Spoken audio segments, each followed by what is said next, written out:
এই সেই বান্দা যে বান্দাটা হাত ছিল, মারার মতো ক্ষমতা ছিল, কিন্তু সে আঘাত করে নাই, রব নারাজ হয়ে যাবে বলে ধৈর্য ধরেছে। পারিবারিক কষ্টতে ধৈর্য ধরেছে, আপনদের কষ্টতে রবের দিকে তাকিয়ে ধৈর্য ধরেছে, সামাজিক কষ্টের মধ্যে, অপবাদ অপমানের মধ্যে, সমালোচনার মধ্যে, বদনামির মধ্যে নিজের অন্তরটাকে কন্ট্রোল করেছে, নিরাশ হতে দেয় নাই। লা তাকনাতু মির রাহমাতিল্লাহ আয়াতের দিকে তাকিয়ে থেকে রবের রহমতের হুকুমের দিকে তাকিয়েছিল, রবের রহমতের হুকুমের দিকে তাকিয়েছিল। প্রত্যেকটা সেকেন্ড শুধু ভাবতো আর বলতো, ইয়া রব, জবান দিয়েছো বলার জন্য, আমি বলবো না, শুধু তোমাকে খুশি করার জন্য। সুবহানাল্লাহ।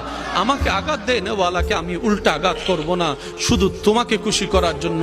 আল্লাহ, আমি হাজার অপবাদ সহ্য করতে রাজি, বদনাম সহ্য করতে রাজি, কিন্তু তারপরও কারো ইজ্জত হানি করব না, ইজ্জতে আঘাত করব না, বদনাম করব না, কারো সম্পর্কের মধ্যে বদনাম লাগাই, ফেঁস লাগাই দিব না। আল্লাহ, শুধু তোমাকে ধৈর্য, শুধু তোমার দিকে তাকিয়ে আছি ধৈর্য ধরে তোমাকে খুশি করার জন্য।